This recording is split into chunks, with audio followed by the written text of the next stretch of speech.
All right. Today we're going to look at Ahab and Jezebel. It is Lovely. interesting. It is interesting that last week we looked at Israel's best king. This week we're looking at Israel's worst king, and and um, and I mean, with all due fairness to Ahab, and sorry, ladies, he became the worst king because of his association with his wife, um, which made him a very terrible, a very bad king. But even so, you will see that in spite of him being considered one of the worst kings, that that God was still he didn't forget God, and he knew when it was time to repent and did, and was spared. But the thing about it is that whereas and one of the things that um, God did when Israel decided that they wanted to have kings, and he know that it wasn't always going to go well, because obviously nobody's better than God, and he was their king, he was their leader, and they wanted to replace him with a human king, and he know that it wouldn't go well. But what he did was is that he sent prophets who were there to advise and confront and help the kings along in their ruling. And whereas, like for example, King David, the prophet in his time was Nathan, and he saw Nathan as a faithful friend. And he listened to Nathan when he did wrong. He repented, and he listened to what Nathan had to say when he was straying away. On the other hand, in Ahab's time, the prophet was Elijah, and but he always saw Elijah as an enemy. And the reason he saw Elijah as an enemy, because all the time Elijah will bring him some bad news, um, and and uh, and because he was constantly disobedient to God, and so Elijah will bring him some bad news, and rather than um, take Elijah's advice in terms of him disobeying God and and prefer and having a preference for idol worship, rather than take Elijah's advice and try to change his ways. What he did was he oftentimes blamed Elijah for bringing only warnings of judgment on Israel, and obviously the reason why Elijah was only bringing warnings is because of what you were doing, um, and, and and he doesn't realize that for some reason. Um, the other thing is that I want you to realize that last week we looked at David and Solomon, and in those days of David and Solomon and Saul, the first king, Israel was a united kingdom. It was a united Israel and Judah. They were both united. Now, by the time we get to Ahab, who's like the seventh king of Israel, um, um, the kingdom is divided. There's Israel, and there is Judah, and Ahab is the king of Israel, but not of Judah. Remembering that Israel had the 10 tribes, Judah had the two tribes, and was smaller and so forth. So we are seeing here Ahab as the king of a divided nation, as opposed to when Saul and David and Solomon were kings. The country, the nation divided after Solomon's reign, and it divided over when Rehoboam, who was Solomon's son, wanted to tax the people more.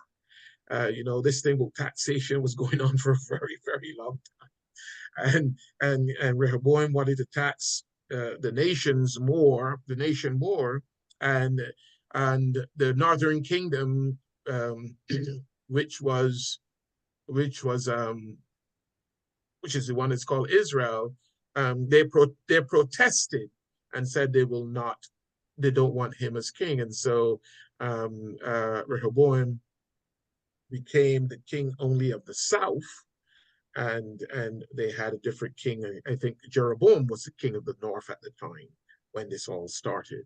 So by the time we get to Ahab and Jezebel, the kingdom is divided. And what you have is that Ahab, his name is meant to mean father is brother, for whatever that means. And he was the son of Omri, who was the previous king.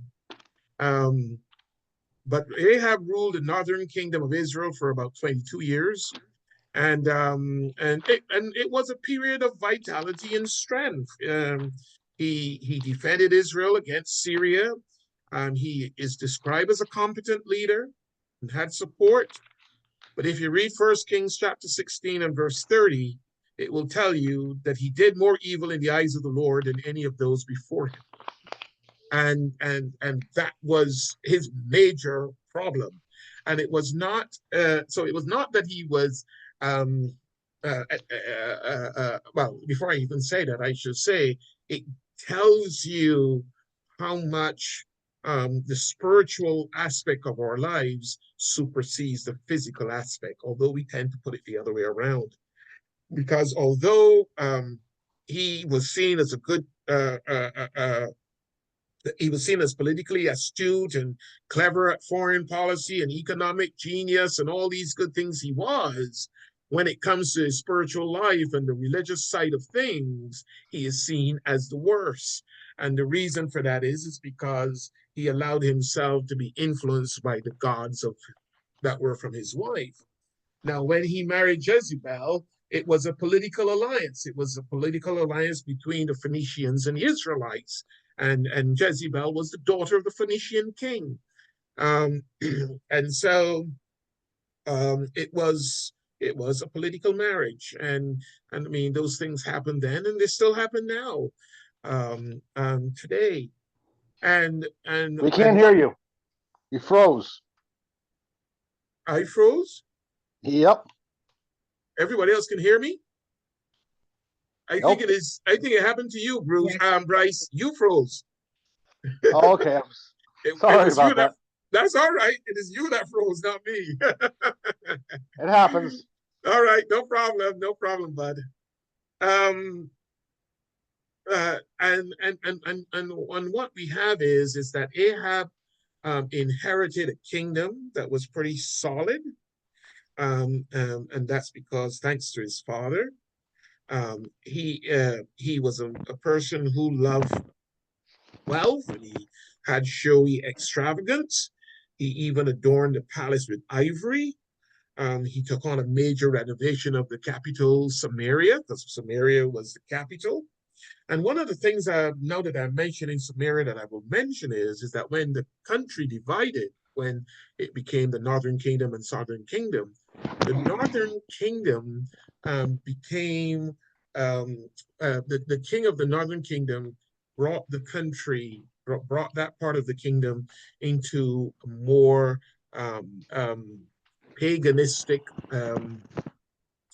kingdom, where they were worshiping more so other gods than the one true God, idols. The other thing about it is that you know that Samaritans and Jews did not get along, and that is because they became hybrid up in the Northern Kingdom. They started intermarrying with other folks and nations and that sort of stuff, and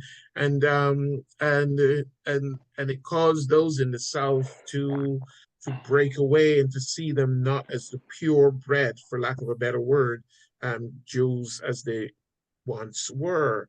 And so when the kingdom divided, you find that the northern and the southern kingdom had very little relationship, almost none at all, with them until later. And the kingdom only reunited under King Hezekiah, who comes up later. King Asa? That's when the northern and southern kingdom united again under King Hezekiah, who was seen as one of the good kings of Israel. But I think Alita had a question.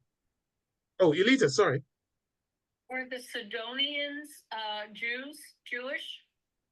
Who? The Sidonian, Ethbal, king of the Sidonians, was Jezebel's father. No, they were not. So Jezebel was not Jezebel was not a Jewish woman. No. okay, so Ahab also married outside the Jewish faith.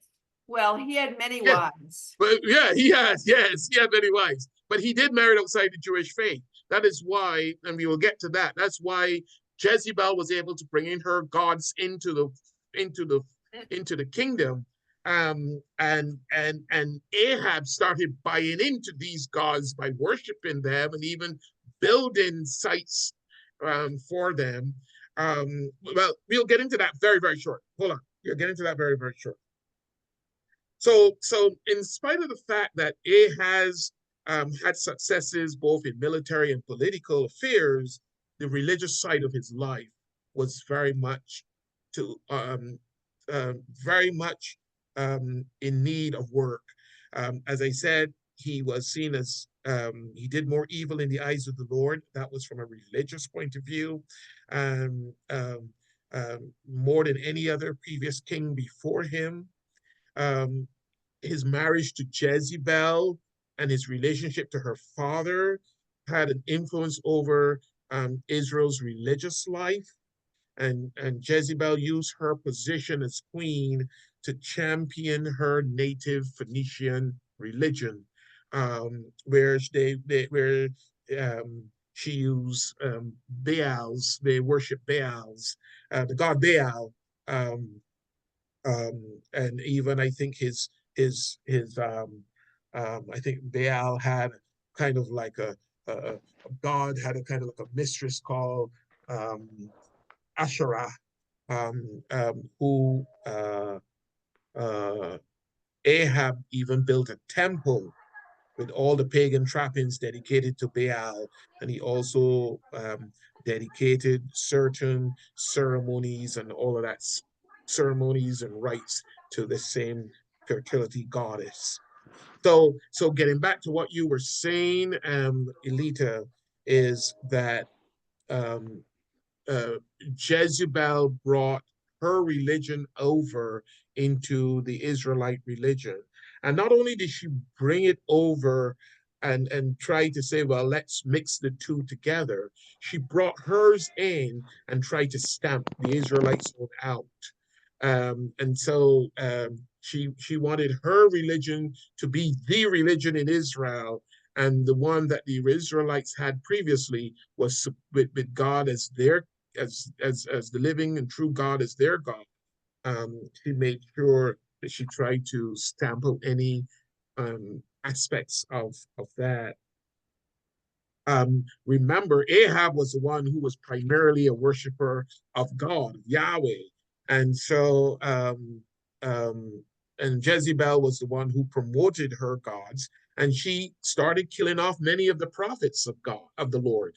Um, um, um, if not for Obadiah, and you will see that, if not in 1 Kings chapter 18, if not for Obadiah, who went and saved about 100 of them and went and hid them in caves, they probably would have all died. Although Elijah will refer to himself as being the only prophet of God left around, and there were over 450 gods.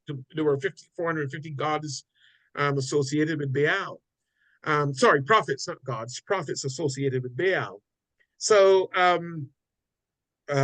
so that is the kind of prominence that and power that Jezebel had, that she was able to come in and try to get rid of the Israelite Jewish religion and to impose hers on them. You had any other questions relating to that, Elita? No. Okay. Okay. Um, when we get to one of the things that are striking here about Ahab is when it comes to, where is it, chapter 18. I want probably one of you to read or two of you to read. Let's Let me bring it up here. 1 Kings chapter 18. One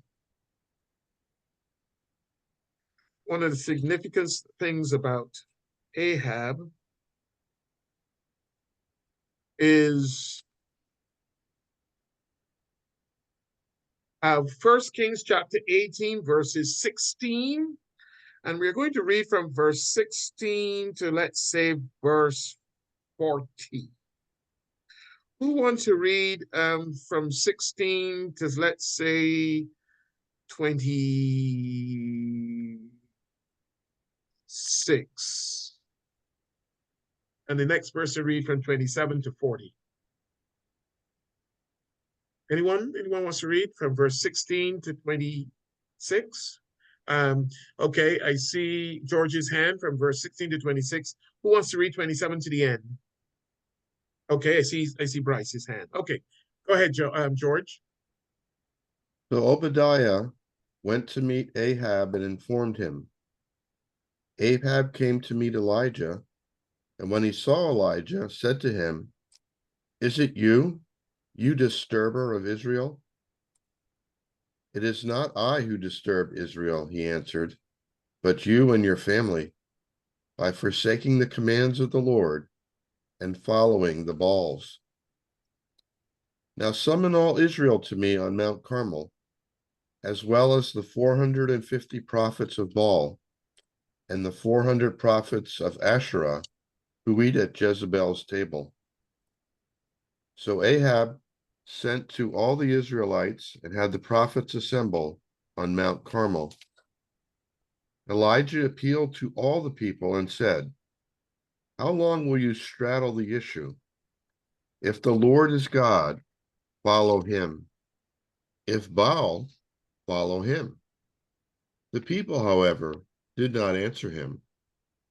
So Elijah said to the people, "I am the only surviving prophet of the Lord, and there are 450 prophets of Baal. Give us 2 young bulls. Let them choose one, cut it into pieces, and place it on the wood, but start no fire. I shall prepare the other and place it on the wood, but shall start no fire. You shall call on your gods, and I will call on the Lord. The God who answers with fire is God." And all the people answered, "Agreed." Elijah then said to the prophets of Baal, "Choose one young bull and prepare it first, for there are more of you. Call upon your gods, but do not start the fire." Verse 26 as well.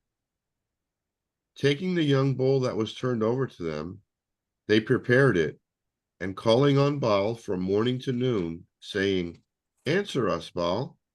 But there was no sound, and no one answering. And they hopped around the altar they had prepared.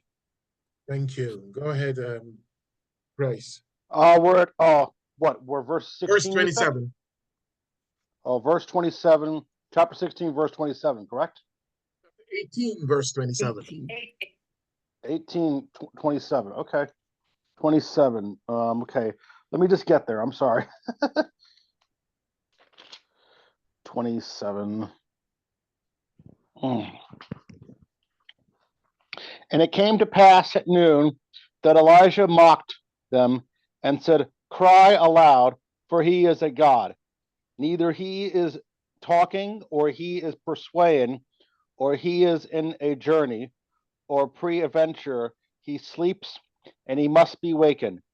And they cried aloud and cut themselves after their manner, with their knives and their lanterns, until the blood gushed up out upon them.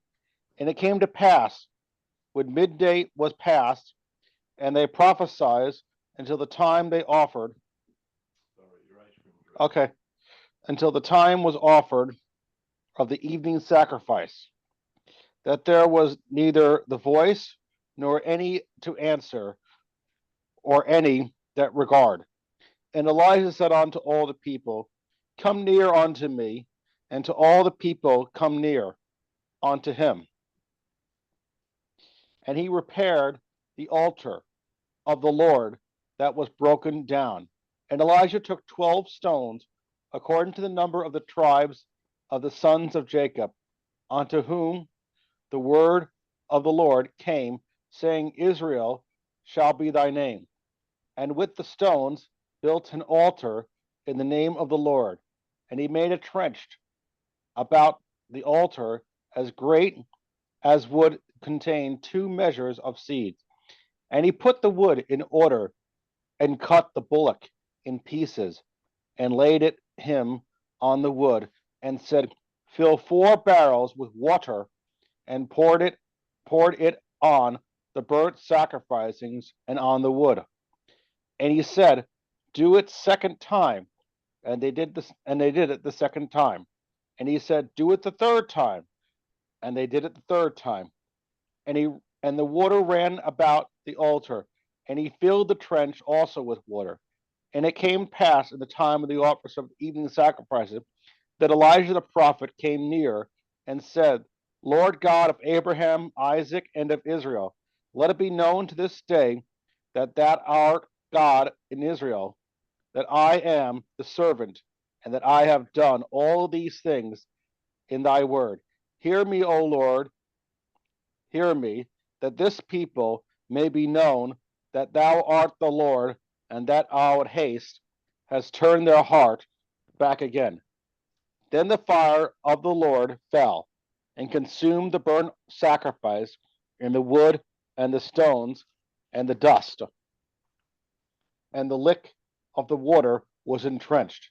And when all the people saw it, they fell on their face, and they said, The Lord, he is God.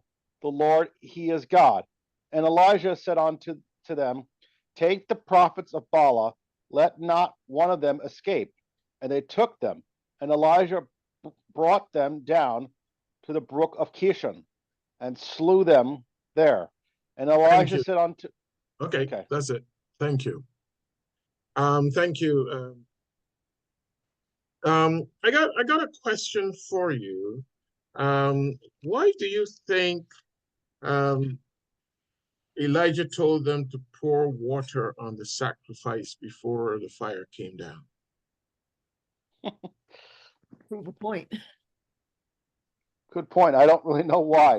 You said to prove a point, Marilyn, you said? Yes, yes. What point? Well, if everything's wet, it's hard for a spark to just ignite. All right. It needs the supreme power to make it. Okay. Okay. You got it. Is that what you were going to say to Elita, right? Because I saw you nodding your head. Correct. And he didn't do it once or twice, but he did it 3 times to show, because remember too, there was a drought going on, and obviously it could have easily, with a drought, fire is able to catch quicker than when you pour water on something. It's more difficult for it for a fire to get caught. So the other thing I was going to ask you all, I'm trying to remember now what it was, but I don't. But like about this passage is that it shows us how much the prophets did even cut up themselves to make their God do what he was supposed to do, and it still would not happen. And then you find Elijah starts like taunting them. Oh, what happened? Is he sleeping? Is he gone out to dinner or something? Or he is really taunting them. Or is he busy? Is he traveling? Is he what's going on here? If he is such a superior God, why is this? But at the end of the day, it shows what Elijah showed the people was that, hey, you're allowing this man, the king's wife, to bring in these false gods and turn you all away from the God who is the true God. I want you to get back on board. And as you realize that they all said, the Lord, he is God. The Lord, he is God. and they prostrate themselves before him. So it tells us who is the superior God, and that is what Elijah wanted to get over to the people of Israel, that you're forsaking your own God for these gods that are not real. And so that point obviously got over. And what he also did was, as soon as he more or less won the contest, because it was a challenge, won the challenge, he immediately had hundreds of the Baal's prophets put to death, and we see that then in verse 40, and when you get down to chapter 19 and verse 2, Jezebel raises her, sorry to say, ugly head again, in that she wants the same thing that he did to her prophets to happen to him. And you find then that Elijah in chapter 19 flees to Horeb. The other part that is significant about Ahab that I want you to touch on comes in 1 Kings chapter 21. And Sorry, we didn't hear that. Chapter which? 21. 1 Kings chapter 21. And this again is another interesting chapter. And I want us to read this entire chapter. It has 29 Father, you don't Can't have hear your you. headset in. Oh, I'm sorry, because I And don't when have you my don't, headset. when you don't, When I lean, I know. I don't know why. Why does that happen? because the microphone is directional. Oh my gosh. Do we So I need to gotta get be you like, a new headset? No, you see, I'm not at home. That's why, because It's my headset is at home, since I usually do this class at Yeah. home. Okay. But because I had a meeting this evening and it ran right into this, I did not get a chance to go home. But it's Right. fine. I keep forgetting that. But yeah. What did he say? Who wants to read chapter 21? The first, someone read the first 14 verses, and then the other person. Okay, Elita, verses 1 to 14. Who wants to read 15 to the end? I'll do it. Okay, Pam will do it. Good. Start us off. This is another interesting story. And me, I don't know if you all know the story of Naboth, but a very, very interesting story. So go ahead, please. And it came to pass after these things that Naboth the Jezreelite had a vineyard which was in Jezreel, next to the palace of Ahab, king of Samaria. So Ahab spoke to Naboth, saying, "Give me your vineyard, that I may have it for a vegetable garden, because it is near, next to my house. And for it I will give you a vineyard better than it. Or if it seems good to you, I will give you its worth in money." But Naboth said to Ahab, "The Lord forbid that I should give the inheritance of my fathers to you." So Ahab went into his house, sullen and displeased, because of the word which Naboth the Jezreelite had spoken to him. For he had said, "I will not give you the inheritance of my fathers." And he lay down on his bed and turned away his face and would eat no food. In other words, he threw a tantrum. That wasn't the Bible. I know it wasn't. But it is true. He behaved like a little kid. But Jezebel, his wife, came to him and said to him, "Why is your spirit so sullen that you eat no food?" He said to her, "Because I spoke to Naboth the Jezreelite and said to him, 'Give me your vineyard for money, or else, if it pleases you, I will give you another vineyard for it.' And he answered, 'I will not give you my vineyard.' Then Jezebel, his wife, said to him, 'You now exercise authority over Israel. Arise, eat food, and let your heart be cheerful. I will give you the vineyard of Naboth the Jezreelite.' And she wrote letters in Ahab's name, sealed them with his seal, and sent the letters to the elders and the nobles who were dwelling in the city with Naboth. She wrote in the letter saying, proclaim a fast and seat Naboth with high honor among the people, and seek 2 men, scoundrels, before him to bear witness against him, saying, you have blasphemed God and the king. Then take him out and stone him that he may die. So the men of the city, the elders and nobles who were inhabitants of his city, did as Jezebel had sent them to them, as it was written in the letters which she has sent to them. They proclaimed a fast and seated Naboth with high honor among the peoples. And 2 men, scoundrels, came in and sat before him, and the scoundrels witnessed against him, against Naboth, in the presence of the people, saying, Naboth has blasphemed God and the king. Then they took him outside the city and stoned him with stones so that he died. Then they sent to Jezebel, saying, Naboth has been stoned and is dead. Thank you. Pam. As soon as Jezebel heard that Naboth had been stoned to death, she said to Ahab, get up, you slimy old man, and take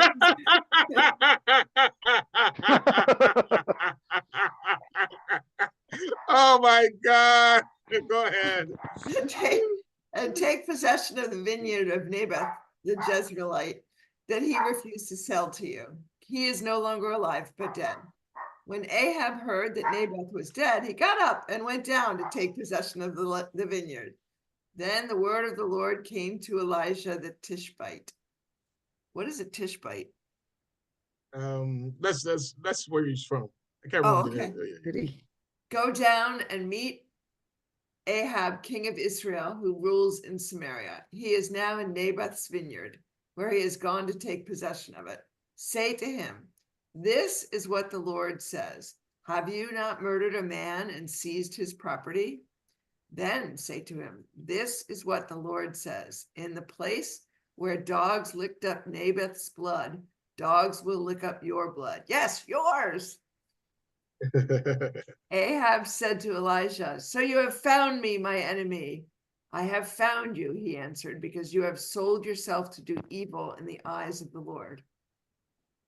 He says, I am going to bring disaster on you. I will wipe out your descendants and cut off from Ahab every last male in Israel, slave or free.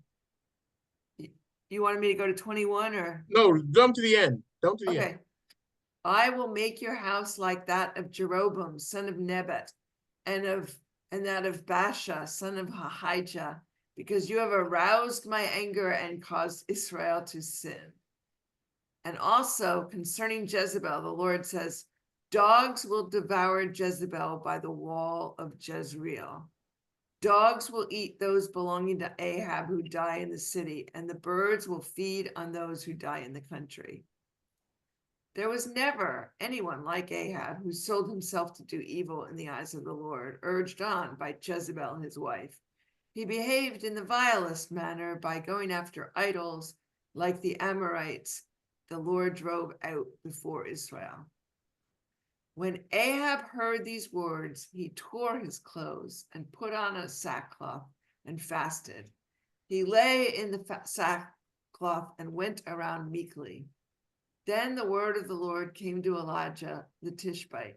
Have you noticed how Ahab has humbled himself before me? Because he has humbled himself, I will not bring this disaster in his day, but I will bring it on his house in the days of his son. Thank you.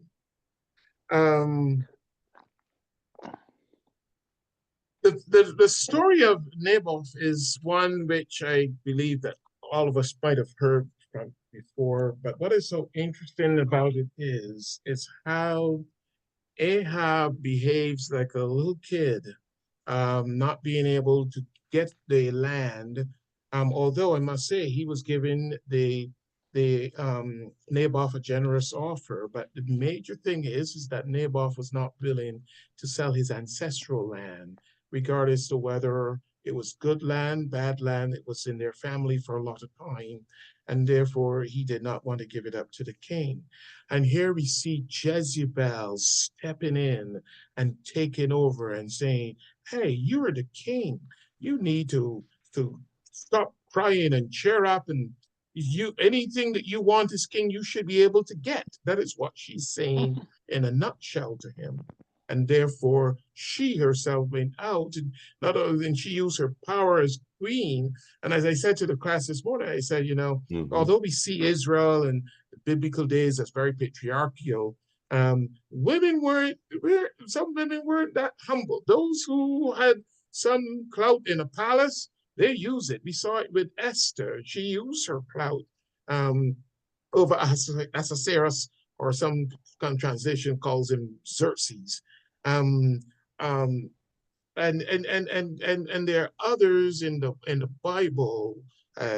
Eve was an influence over Adam.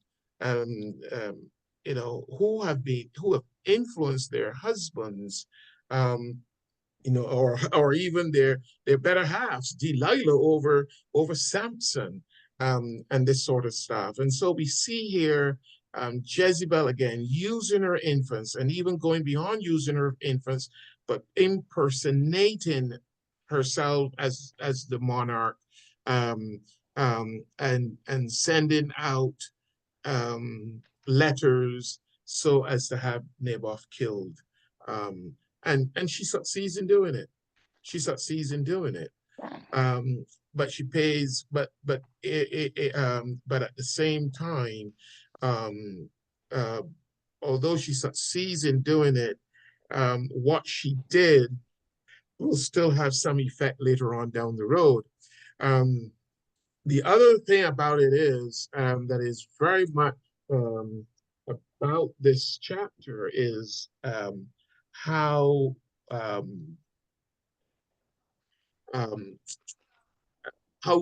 Jezebel is going to die, and when you read a story of Jezebel's death, she's eaten by dogs, and by the time they went to bury her, because she was the daughter of a king and also a queen, when they went to bury her, all they saw was a skull in the palm of her hands and some other part of her body. She was, in fact, if you go further into, I think what chapter it was, there's a chapter, I'll tell you now. If you read Second Kings chapter 9, in verse, I think verse 37, and this is where Jezebel, no one knows what her name really means. Some tend to think it may mean, where is the prince? But others tend to think that her name means dung, she's referred to in 2 Kings chapter 9 and verse 37, where the corpse of Jezebel shall be as dung, so that no one can say this is Jezebel. So the way she dies tells you a lot of how she lived, in a sense, in an instance.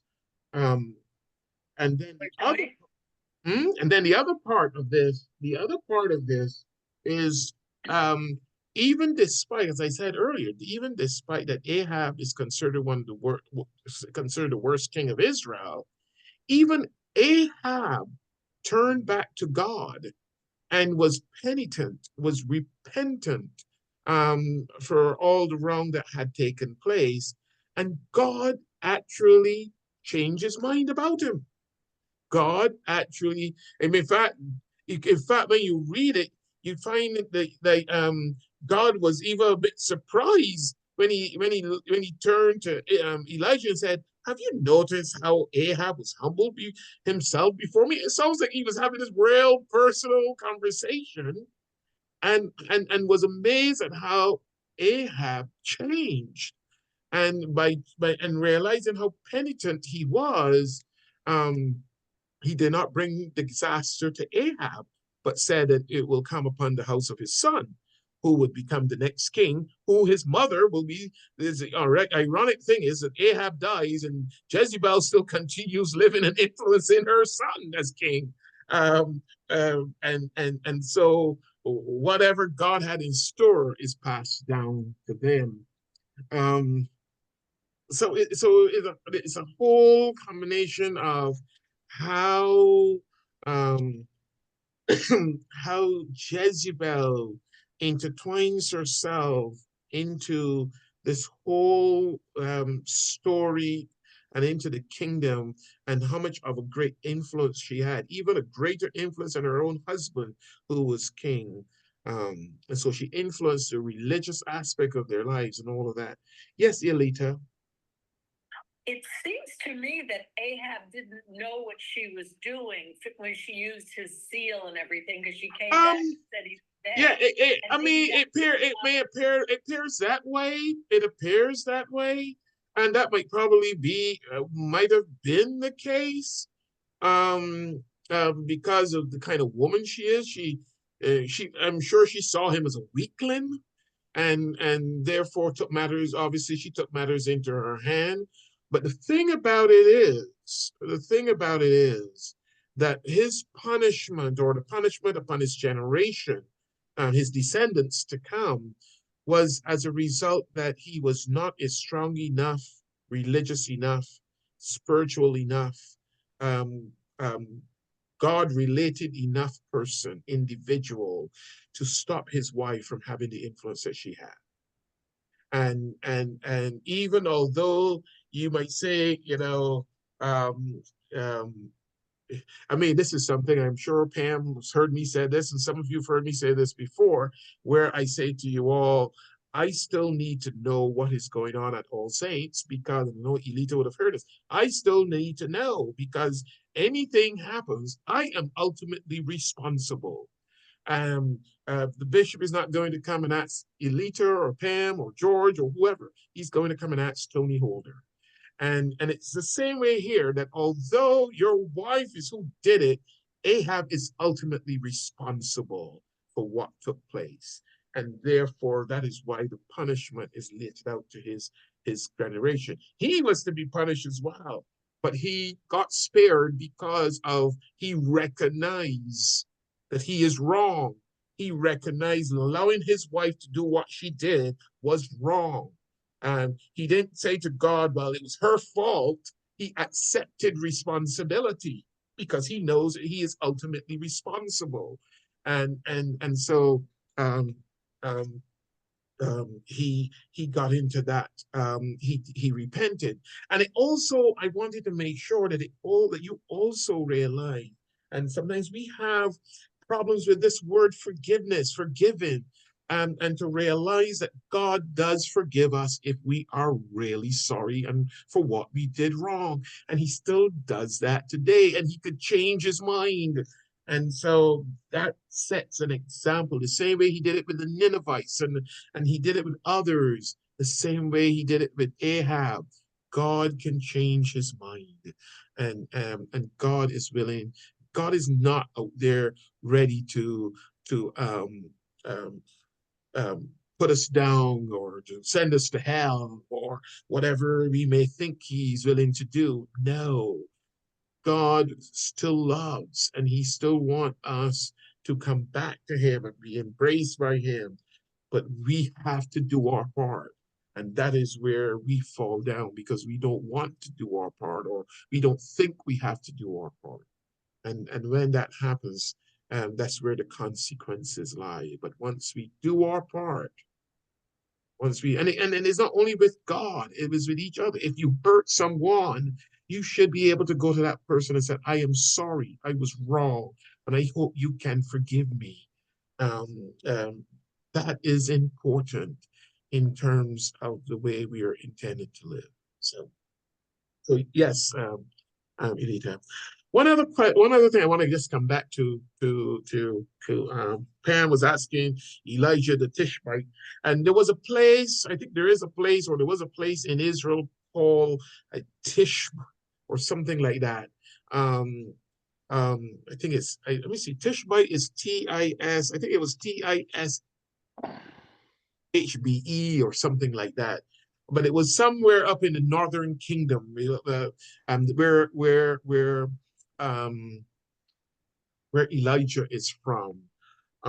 So I just wanted to, when you see somebody referred to as this whatever, it's normally where they're from, the place of their birth. Did you see that? Tishbite, yeah, the word TISHBE or something like that? it apparently refers to residents of a particular area in Gilead and Yes. appears 6 times in the scriptures. Yeah, I think the place was called TISHBE or something like that. Type in that word and see if you see that's a place there. But obviously, if you could find where Jezreel is, it would be probably somewhere near up by Jezreel, or because we know we also hear that word being mentioned. Jezreel is Elijah also, hailed from the village of Tishbe, Tishbe, yes, the region TISHBE. of Gilead, to the west of Yes. the river Jordan. Yes. And you see, like Naboth was from Jezreel. You see in Right. verse 21, verse 1 of chapter 21, Naboth the Jezreelite, meaning that Right. he was from Jezreel. Okay. Let's see what else. What's the other major thing I want to, so it shows you that God still continues to forgive, and he does so up to this day. When we get to Jezebel, and we have talked a whole lot about Jezebel as well, and she would go on to, while Ahab dies, she goes on to have influence on her son's reign before she dies. And we saw that she dies. I'm trying to see. She dies. Oh gosh, let me see. She dies in 2 Kings, in chapter 9, and all they found was her skull, feet, and the palms of her hands. Oh, that's In disgusting. 2 Kings 9:35, we hear about her death. And then when you look at verse 37, it speaks about her corpse being dung, and so that no one can say this is Jezebel. Let's see, 2 Kings 9. And you also hear, Father, Mm-hmm. and also you hear about Elijah dying as well too in a whirlwind. Mm-hmm. In Well, Second Kings in the beginning, um, and Elisha takes over.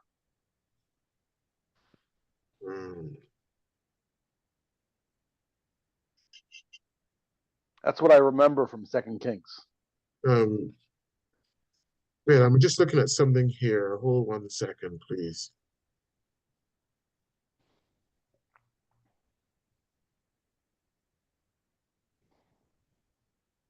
I was looking for something else and I can't find it.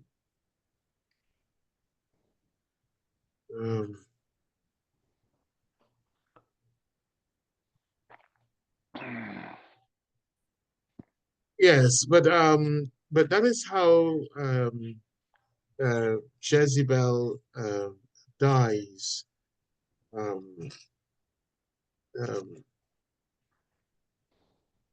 was looking for something else and I'm not seeing what I'm looking for.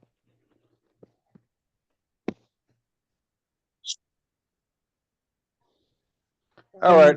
Is there I'll any see you on Sunday, questions? Father. Is there any questions? All right, Bryce. Oh, you're in I'll see- town? Yes, I'm in Florida for a week. Oh, So- nice. Are you be at church for Easter? Yep. Mm-hmm. Good. I'll see you on good. Sunday, and then I'm leaving next Friday, which is the 5th of April. All right. Well, I'll I'm not see you coming on. back till April 29th. You're coming back in October, you said? No, April 29th. Oh, you're coming back End of April April. 29th. Okay. All right. Sounds good. See you, All right. bud. See you, See you bud. later. Okay, Bye. bye-bye. Bye, Bryce. And Bye. is there any questions anyone have about or anything. As I said, when you think, when you look at, I'm going to send you some information on Ahab and Jezebel, which is more or less like life application things to look at. But as I said to the group this morning, if any, don't ever be like to be called somebody to call you a Jezebel. That is not a good term. When somebody calls you a Jezebel, it means that you're a wicked person. It is not a good term to be called at all. Have anyone ever heard the term? Someone mentioned this morning that Jezebels are also known to be called, or by prostitutes are known by that name. Has anybody ever heard that? Oh, you have heard that, Elita? Because I have not heard that. A loose woman, not a. Oh, not a loose Loose woman. woman. A yeah. loose woman. A loose woman. Oh, you see, I didn't consider Jezebel a loose woman. The one that was queen in the Bible is just that she was a wicked woman. Yeah, she's, kind of wicked. Oh, I did not even know that they associated her as a loose woman. That is interesting. Any questions, anyone?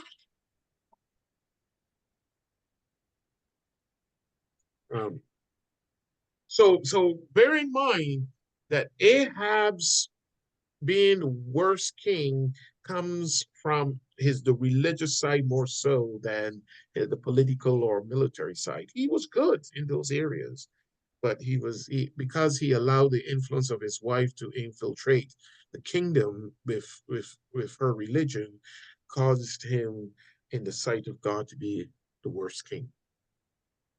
Yes, Marilyn. I think the confusion is Jezebel of Revelations. Oh, yes. I forgot there is one in Revelation in truth. I think. What chapter is that? What chapter and verse? 2:20, maybe? Revelation 2:20? You see something a minute. Hold on a second. Hold on. Starting in Revelation verse 20, John describes his Christ's treatment of a figure he calls Jezebel. The text itself seems to hypersexualize Jezebel, casting her as a false prophet who tricks Christ's slaves into practicing fornication and other types of immortality. And then it's two. Oh, this is in the church of Thyatira, I think. Yes. The church of Thyatira.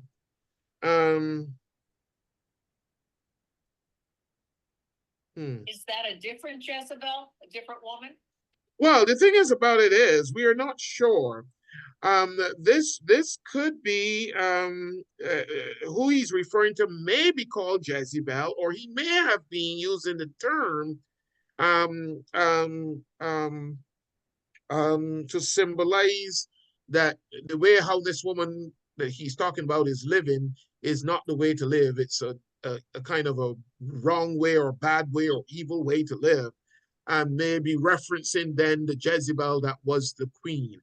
So this is ambiguous. We are not sure who he was really referring to, if he's referring to an actual woman that his real name is Jezebel, or if he is referring to her like a Queen Jezebel. That is based on reading this. Yes, I forgot that they did mention that John did mention this woman in her teaching. She misleads her servants. It would have to be a different woman. The eating of food sacrificed to idols. Not necessarily, but it could be. Which chapter of Revelations? Revelation chapter 2 and verse 20. Nevertheless, I have this against you. You tolerate that woman Jezebel, who calls herself a prophet. But her teaching, she misleads my servants into sexual immorality and eating of food sacrificed to idols. I have given her time to repent of her immorality, but she is unwilling. So I will cast her on a bed of suffering, and I will make those who commit adultery with her suffer intensely, unless they repent of their ways. I will strike her children dead. Then all the true churches will know that I am he who searches hearts and minds, and I will repay each of you according to your deeds. Yes, that was the rebuke that John says Jesus said about the church of Thyatira. And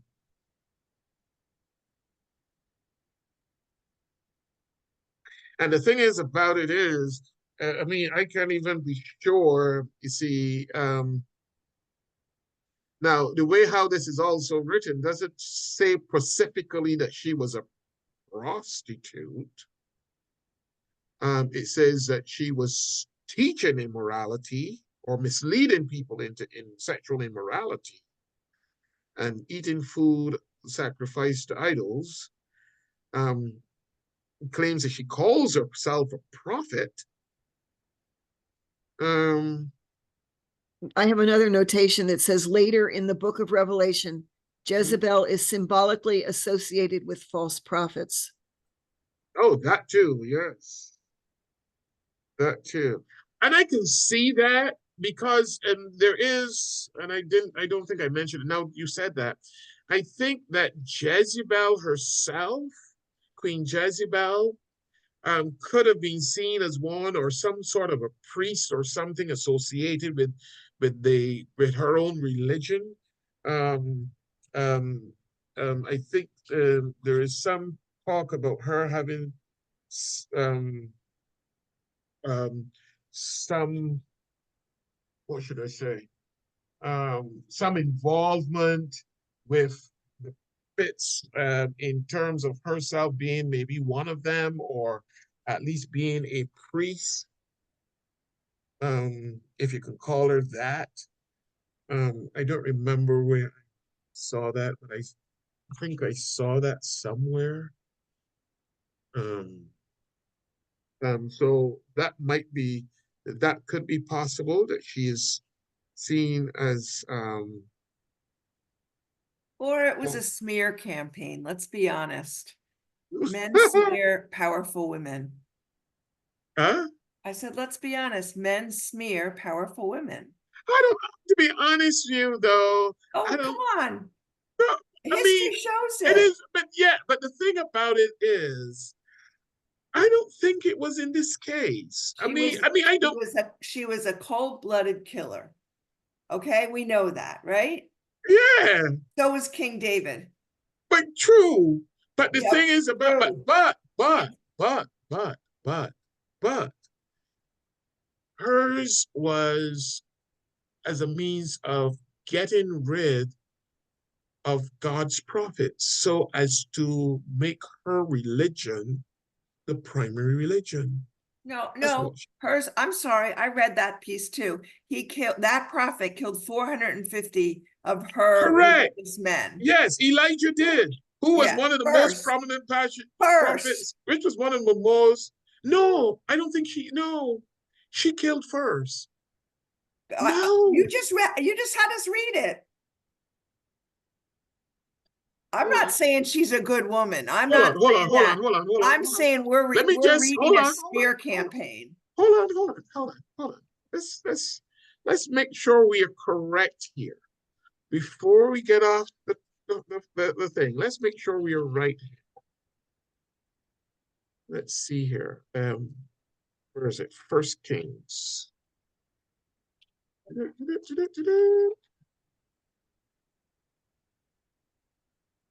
Okay, First Kings.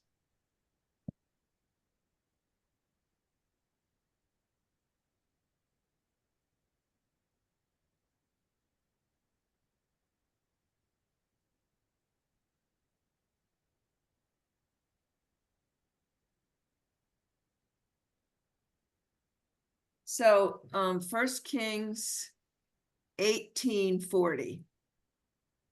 Okay, then Elijah commanded them, seize the prophets of Baal. Do not let anyone get away. They seized them But And look then at first, Elijah had them brought down to the Kishon Valley and but slaughtered there. but look at 1 Kings 18:4. Look at 1 Kings 18:4. Okay, yep. Yes, she started it. Her intention was to get rid of the Israelite religion. She brought hers in and she tried to get rid of the Israelites' religion. And by doing that, it meant getting rid of the prophets. And she started this. She started this. That's what caused Obadiah to had to try and save some Save of them. God's Yep, okay. prophets so she don't Yeah. kill them all out. Okay, And so even- you're and e- saying Elijah And even was Elijah, retaliating. because they went into hiding, poor Elijah was the only prophet. He said that. He's the only prophet that is left of God's prophets. And he's out here. He says that in, where is it? He says that he's the only one left. Yes, verse 22. He said of chapter 18, then Elijah said to them, I am the only one of the Lord's prophets left. But Baal has 450 prophets. Right, okay, You see? okay, So yep. that is when, and so they still had their prophets. It is only when Elijah put them to the test and they could not, they agreed to the test. I mean, I didn't think they agreed to being killed. I don't think but- they agreed to being slaughtered, but I get it. Okay, so it was It a was- tit for a tat. It was an eye for an eye. There's a whole lot of murdering going on in old Jerusalem. Isn't that the truth? Still is. Still is. It still is. Yeah. Oh yeah, it still is. That is true. You know, and I mean, yes, Marilyn, and we struggle with this. I too struggle with this. But the thing is about it is, I think it is. I see it more so that I see it more so as if you have done something wrong, the best course of action, which is still today, the best course of action is to admit it and to ask forgiveness for it and mean Right. it. I think that is the crux of the matter in the Old Testament. Admit it and ask God's forgiveness, and God grants forgiveness. And I hope that within all the bloodshed that we read, that we recognize that God still grants forgiveness once we and still does that today, because there are lots of people who don't believe that God truly forgives them, and they walk around with that feeling all the time. And that is a lesson that we can learn from out of passages like these, that God does truly forgive. Hold on, George, your wife, and then you. Go ahead, wife. Back to Revelation, to the church in Thyatira is where second chapter 2 verse 20 exists. And the footnote that I have says the name here is used as an epitaph for a prominent woman in the congregation who undermined loyalty to God by promoting tolerance toward pagan practices, sexual immortality, and food sacrifice to idols. And then it says, see verse 14. So therefore, then, it is not necessarily a person's name. It is really a name attributed to a person that is a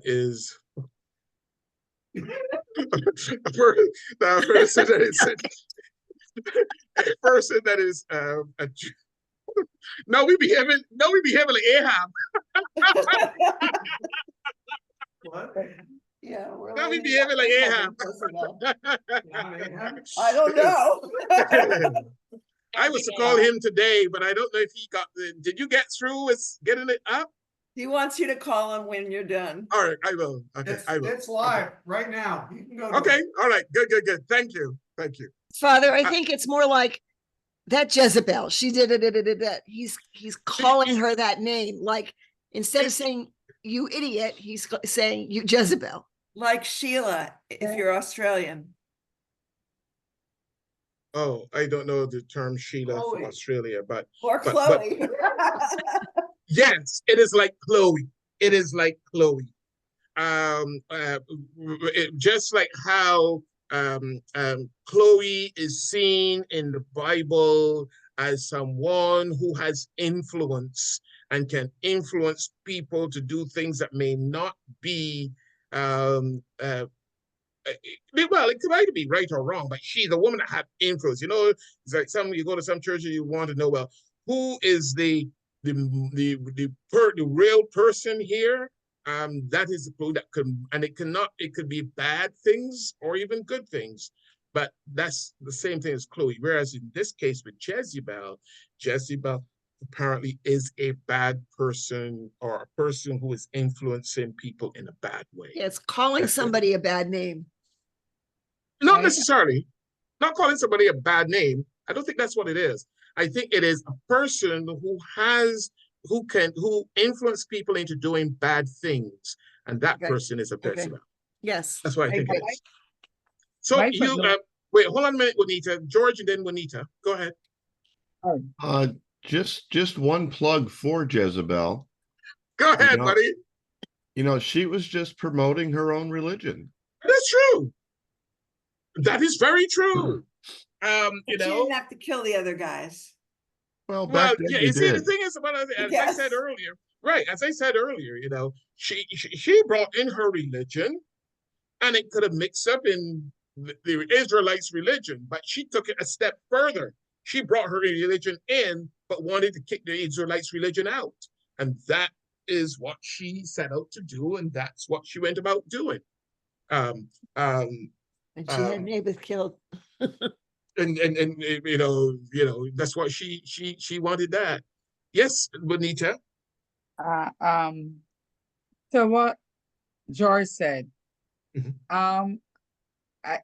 I can see his point. If you look at today, there's in some part of the world where I don't want to say Muslims, but there are these people who kill people and they believe that they are right and they're gonna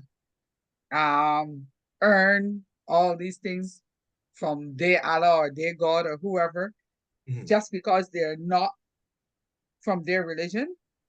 That is not ISIS. There's one, what do you call it? There's a word you call it. Something killing, where they have these suicide bombings and things, and these people believe that they are right and God not going to hold it against them. Bombers? Yes, but what religion they belong to. And I will tell you this. I mean, the Islam faith, and the Muslims will tell you that is not who they are. Right. And I mean, we had actually, do we have our that tape yet on our Facebook or on our YouTube? It's out there. It's just unlisted. Maybe we need to put it on our YouTube site, or at least send it. But there's we just recently had a conversation with a priest and an imam in our church with a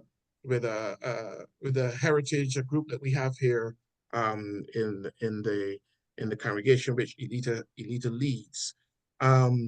It was interesting to listen to him because a lot of the impressions that we have of Islam, and he's not denying that there are people who do this, but there are not true to the Muslim faith or to the Islamic faith when they do this. This is not what they stand for. And that is something that you'd be good to listen to. But going back to what you said, I mean, so really and truly, I can't even tell you who they are because they may be calling themselves part of the Islamic faith, but the Islamic faith is saying they are not a part of us in the sense that they are not carrying out what they are supposed to be doing in their faith. Yeah. That's why I said I didn't want to say Islam because yes, exactly, because Islam one set says we don't believe in that, but yet we say I don't know, But Yes. but the thing is that they believe that it is okay for them to do that. Yes. But their standard, Yes. and Yeah. that And they think they're doing it all in the name of God, in the name of Allah, or whoever they want to call yeah. him. And that is true. That is true. And even right in the Christian religion and the different denominations, Mhm. she was saying that the person killed when he said Jezebel was being like upholding her religion. Mhm. She said, but she killed. But Mhm. we today, in even the Christian religion, Mhm. among the different denominations, some of Mhm. us hold so fast and so hard Mhm. and fast to what we believe. I would say, but the other church, the other denomination is wrong, even though it's supposed to be all Christian. And well, we don't physically go and kill them, but we Mhm. can't amount to kill them with the things we say That about is them, you true. know. That is true. That is very It's like true. they shouldn't exist. God do it. Once That it's is not very, like my denomination does it, it is wrong. and You know, I can, and you're and that is, and what you're saying is correct. What you're saying is correct. And we as Episcopalians or Anglicans are the ones who get the greatest backlash yeah. because there are other denominations who don't see us as real Christians. And it even starts from the whole notion of the fact that um, we baptize you when we're infants and not when you're an adult and that sort of stuff. So you have a lot of that going on, and it goes on within our own denomination as well. So you are correct in that. But what I was saying is I have a Bible here, and the footnote in Revelation 2:20 says, Mhm. a prevalent sin within the church in Thyatira Mhm. was the tendency to tolerate sin, Mhm. unrighteousness, or unbiblical teaching in its leaders. Mhm. And then it says, John calls one particular person Jezebel, a Mhm. name derived from the Old Testament Jezebel, Mhm. and synonymous with idolatry and persecution. Mhm. Right? Mhm. Mhm. Which she was. That makes So sense. Which yes, yes, Right. because she was into idolatry. That is true, and she was into persecution because she tried to kill out God's prophets, which is also true. So I yes, think that's like we today, you come along, we hear Elita talk about a loose woman and so on, you know, even here in Barbados too, say somebody refer somebody as a Jezebel or call her a Jezebel because of loose behavior or whatever. And so I so guess it's people a in similar, Barbados so I guess call a loose. So people in Barbados call a loose I've woman a heard it. Jezebel. I've heard that from a Oh, because child. I have never heard it, so that's why. So Yeah. I'm glad you're telling me Jezebel. this. Yeah, I've heard it. But the so I guess it's using it, these people are using it the same way. It's just that he's looking at Correct. it from a religious point of Point of view, view. Yes. right? But it Yes. means like using this term to describe that because of what that term symbolizes or signifies or whatever. Mhm. But not that is a specific person by that name in Revelation, but Mhm. really the acts that they're doing reminds them of Jezebel and Yes. what she stood for. Yes. Yes. Yes. Well, all I can tell you is that Jezebel is not a name to give your daughter or your granddaughter or your great granddaughter. That's all I can tell you. In no form, fashion, or whatever. Just tell your kids or your grandkids, don't name any girls Jezebel. That's all I can tell you. All right. I Or think boys Ahab, yes, right? hmm? Or boys Ahab. Or Ahab. Don't call him Ahab. He might find a Jezebel. Yeah. Right. Gotta get to the women all the way. He may find a Jezebel, so don't call him Ahab either. All right, everyone. I hope to see you all. Those who are here, see you for tomorrow night. We begin the Easter Triduum. And so I hope that we will enjoy, well, not just enjoy, but commemorate the Easter Triduum this weekend. And Juanita, I pray that you will have a blessed and joyous Eastertide, and that is to you and to your family. Thank you. Okay. Thank you. Thank you. All right. Good night, everyone. Have Don't a good forget to night. call Thank you, Duncan. Pam. Don't forget to call Duncan. Oh yes, I'll call him now. Okay. All right. Okay. Have a Thank good you night. all. Good Bye. night. Thank you. I'm gonna go Bye. schedule the next meetings. Huh? I'm gonna schedule the next meetings. Okay, good. Thank Yeah. you. Will I be able to get the recording of last week's one with Yes. the Okay, Yeah, thanks. I just need to catch up, Juanita, but I'll Okay. send it to Father Tony. Yes, and I'll Thank send you. it out to everyone. Okay? Yep. All No right. problem. All right. Bye-bye. Thank you. Bye-bye.